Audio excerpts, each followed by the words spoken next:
Bonjour la communauté Phileas. Pas beaucoup de vidéos récemment, mais nous avons été très pris. C'est justement à ce sujet-là que je viens vers vous aujourd'hui.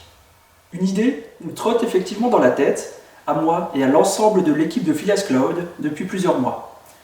Et on s'est lancé.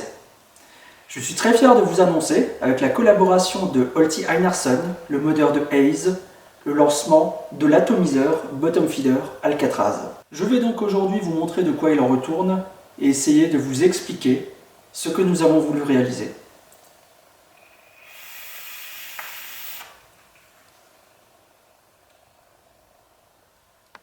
Se lancer dans la conception d'un atomiseur est une démarche intéressante, mais qui nécessite une préparation importante. Sans parler des questions liées à l'usinage, la production, qui relèvent de la technique pure, il faut faire beaucoup de choix. Il y a énormément de familles d'atomiseurs, de types d'utilisation et surtout d'utilisateurs. Du coup, nous sommes assez rapidement allés lorgner du côté des atomiseurs bottom feeder, qui, comme vous le savez, est notre domaine de prédilection depuis des années, depuis le tout début même. En se penchant plus précisément sur la scène bottom feeder 2017, un constat s'est rapidement imposé. Holti, l'équipe Phileas et moi-même apprécions évidemment beaucoup tous les atos single coil bottom feeder, typés saveur. Même un peu plus que ça, nous les adorons. Du Narda au Flave, en passant par le Hadali ou le Soul S avec une pincée de Haku, nous trouvons aujourd'hui de quoi vaper de manière tout à fait merveilleuse. Mais actuellement, les atos se suivent et se ressemblent beaucoup, beaucoup trop. Un design plus sympa, un airflow un poil différent, mais fondamentalement, le résultat est très proche. L'Alcatraz que nous dévoilons aujourd'hui n'est pas complètement différent, c'est certain.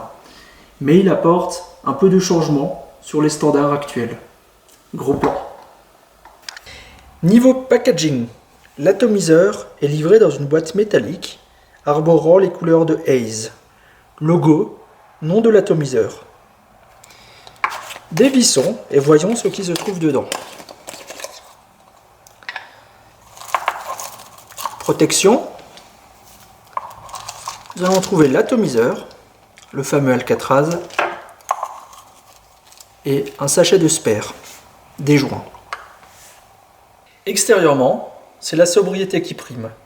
L'Alcatraz est livré avec un drip tip en ultème, épais, imposant, mais acceptera les drip tips 510.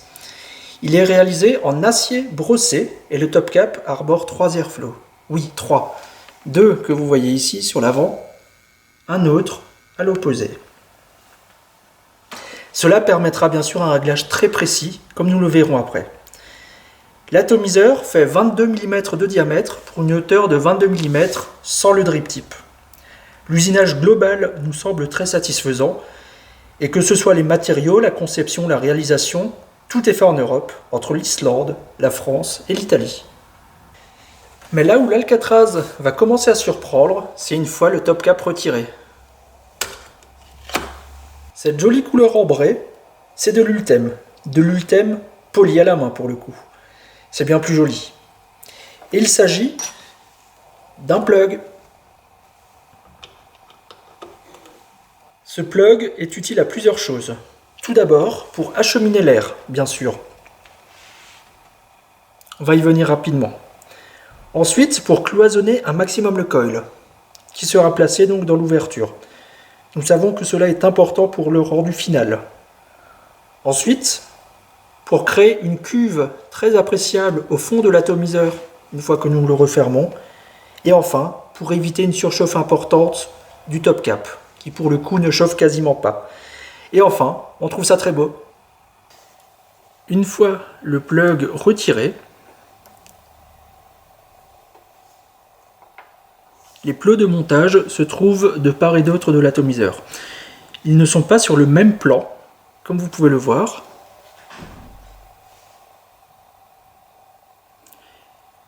Et pour une raison simple, l'Alcatraz propose effectivement un montage vertical. Cela permet d'une part de réduire considérablement la taille de la chambre d'atomisation, qui sera finalement exactement de cette taille-là, et d'autre part de maximiser le passage de l'air. Dans beaucoup d'atomiseurs, votre coil ne sera pas alimenté en air sur toute sa surface, notamment avec un airflow sous le coil ou simplement sur un côté. Ici, grâce au plug en Ultem, je ne sais pas si vous allez voir le Y qui se dessine. Vous avez jusqu'à 3 airflows qui viendront frapper la base du coil en 3 points. Le coil étant vertical, il sera donc sur un axe ici, et les airflows viendront vraiment de biais sur la base. Votre coil sera comme léché par l'air du bas vers le haut. L'air va tournoyer autour du coil sur l'ensemble de sa surface.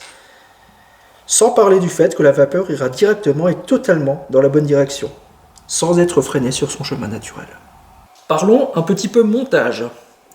L'Alcatraz de base a été fait pour une utilisation en coton, évidemment. Mais il est tout à fait possible de l'utiliser avec de la mèche, en utilisation Genesis. Un nid de coton sera très appréciable tout de même. L'Alcatraz acceptera bien évidemment des montages micro-coil, des montages coil espacés et des coils plus exotiques, dans une certaine mesure. Il fonctionnera étonnamment bien avec par exemple de l'InnoWire, avec du Cantal bien sûr. Là il s'agit d'un petit alien, ou par exemple avec des montages en parallèle, ce genre de choses. Bref, vous aurez de quoi faire, mais pensez toujours, il vaudra mieux avoir un coil pas trop épais, maximum 3 mm. Le plateau est muni de 2 très grosses vis, comme je vous l'avais dit. On va évidemment les dévisser un peu.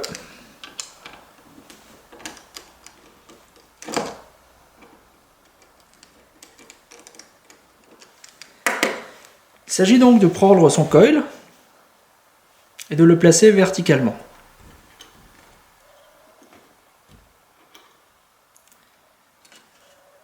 Rien de bien sorcier jusque-là. Je vais revisser un petit peu.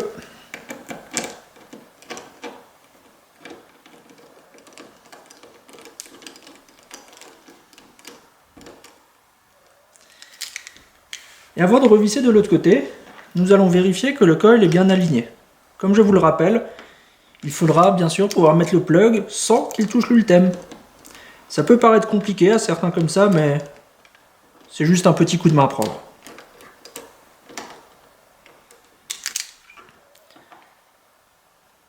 On est bien là. Certains d'entre vous auront peut-être noté la petite rigole, la tranchée sur le côté. Elle sert effectivement à faciliter le montage en passant le résistif, notamment avec les coils un peu plus gros. Bon, après il vous reste plus qu'à couper, aussi proprement que possible bien sûr.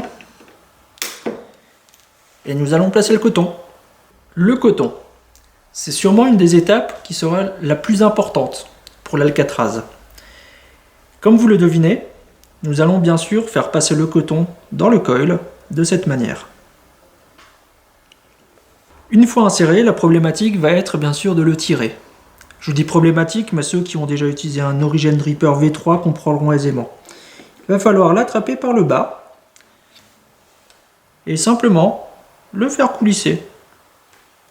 Avec douceur si possible.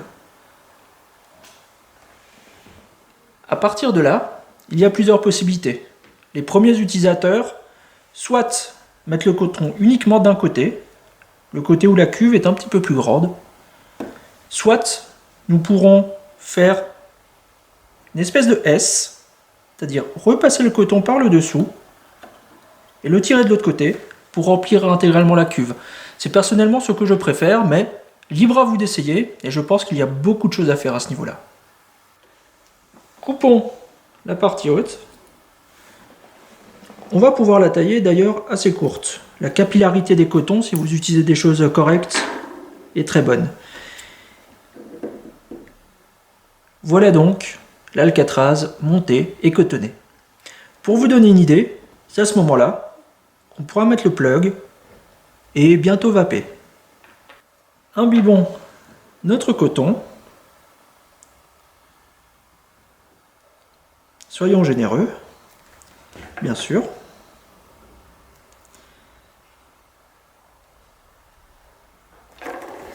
Faisons un petit essai.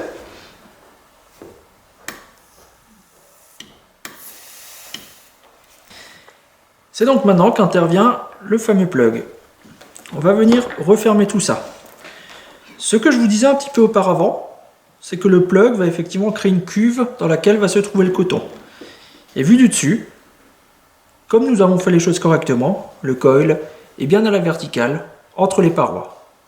Concernant le réglage d'airflow dont on a parlé, nous allons, bien sûr, faire coïncider les 3 airflows avec les 3 ouvertures sur le top cap. Là, vous aurez 3 airflows.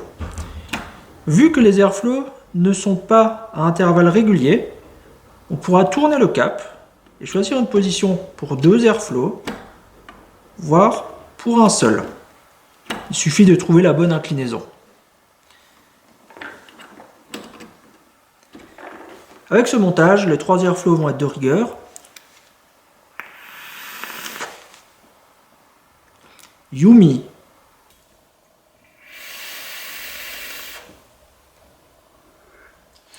Niveau VAP, cela dépendra forcément de vos montages, mais c'est d'une douceur incroyable.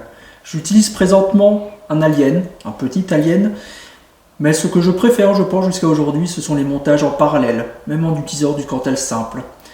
Les saveurs sont là, même justement avec des coils tout simples, et une impression légère et lisse en ressort. On peut bien sûr monter les watts, le cas échéant, mais il s'agit vraiment de ce qu'on appelle un atomiseur saveur, pas un atomiseur cloud. Le réglage d'airflow y est bien sûr pour quelque chose. Avec les 3 arrivées d'air ouvertes à fond, nous sommes un peu en dessous d'un Flave, quasiment comme un Adali. À 2 airflows, l'on passe vers le Narda ou le Hussar RDTA, et à 1, c'est serré. On retrouve les sensations d'un Origin Dripper de la grande époque par exemple. Ou alors, nous pouvons vaper bien sûr en Genesis avec de la mèche.